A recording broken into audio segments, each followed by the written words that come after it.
And I am a student. मेरा सवाल ये है कि मेरी सहेली ने कहा था मुझे जो कुरान में दिया है वो सब सही है और मैं ये मानती हूँ और सारे मज़हब को मानती हूँ मैं।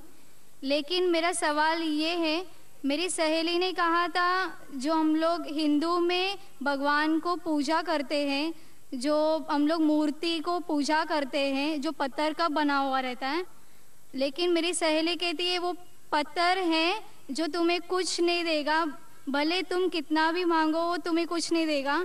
इसलिए तुम है ना हमारे जो कुरान शरीफ है तुम पढ़ो उससे और तुम्हें अच्छा लगेगा।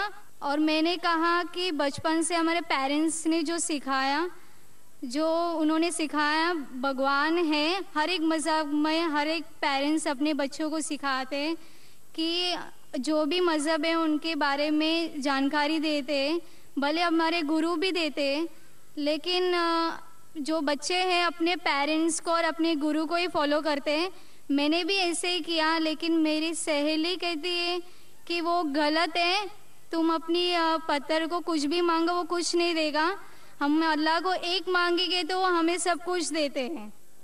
बहन का सवाल है कि वो हिंदू है, बुत परस्ती करती है, उसकी मुस्लिम सहेली ने कहा कि बुत परस्ती मत करो, गलत है, एक भगवान में मानो, एक खुदा में मानो। लेकिन ये बहन कह रही है कि मैं मेरी वालिदा की बात मानूं, वालिदैन की बात मानूं या गुरु की बात मानूं, क्या सहेली की बात मानूं? बहन, सबसे बड़ा गुरु है ईश्वर, सबसे बड़ा गुरु है अल्लाह। आप ना सहेली की बात मानो ना वालिदैन की बात मानो, ईश्वर की बात मानो।